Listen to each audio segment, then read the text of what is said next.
M is for Magic by Neil Gaiman. Read by Rico Hatton. The Witch's Headstone.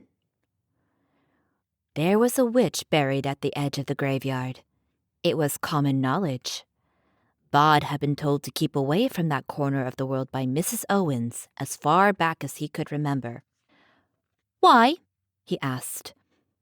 "'Tain't healthy for a living body," said Mrs. Owens. "There's damp down that end of things. It's practically a marsh. You'll catch your death." Mr. Owens himself was more evasive and less imaginative. "It's not a good place," was all he said. The graveyard proper ended at the bottom of the hill, beneath the old apple tree, with a fence of rust-brown iron railings, each topped with a small, rusting spearhead. But there was a wasteland beyond that, a mass of nettles and weeds, of brambles and autumnal rubbish.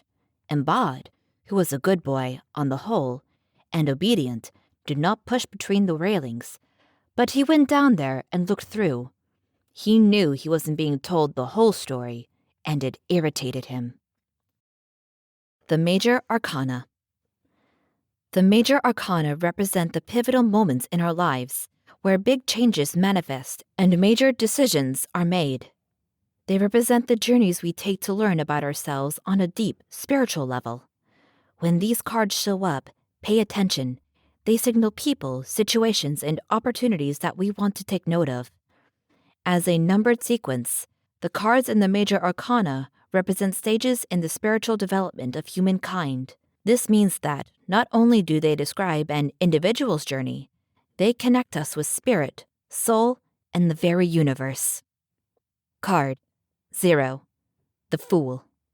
Keywords: journey, opportunity, adventure, naivety, freedom, experience, and uniqueness. Meaning: the beginning of a new venture, being a little naive in an optimistic way, and starting a journey with complete faith. Reversed meaning: re-evaluate and make sure you're making the right decision before deciding on a big life change.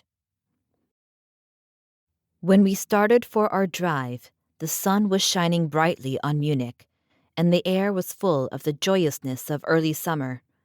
Just as we were about to depart, Herr Dolbruck, the maître d'hôtel of the quarter saison where I was staying, came down, bareheaded, to the carriage, and after wishing me a pleasant drive, said to the coachman, still holding his hand on the handle of the carriage door, "Remember, you are back by nightfall.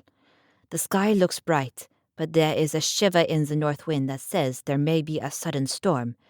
But I am sure you will not be late." Here he smiled and added, "For you know what night it is." Johann answered with an emphatic "Ja, mein Herr," and, touching his hat, drove off quickly. When we had cleared the town, I said, after signaling him to stop, "Tell me, Johann, what is tonight?" He crossed himself as they answered laconically, "Walpurgisnacht."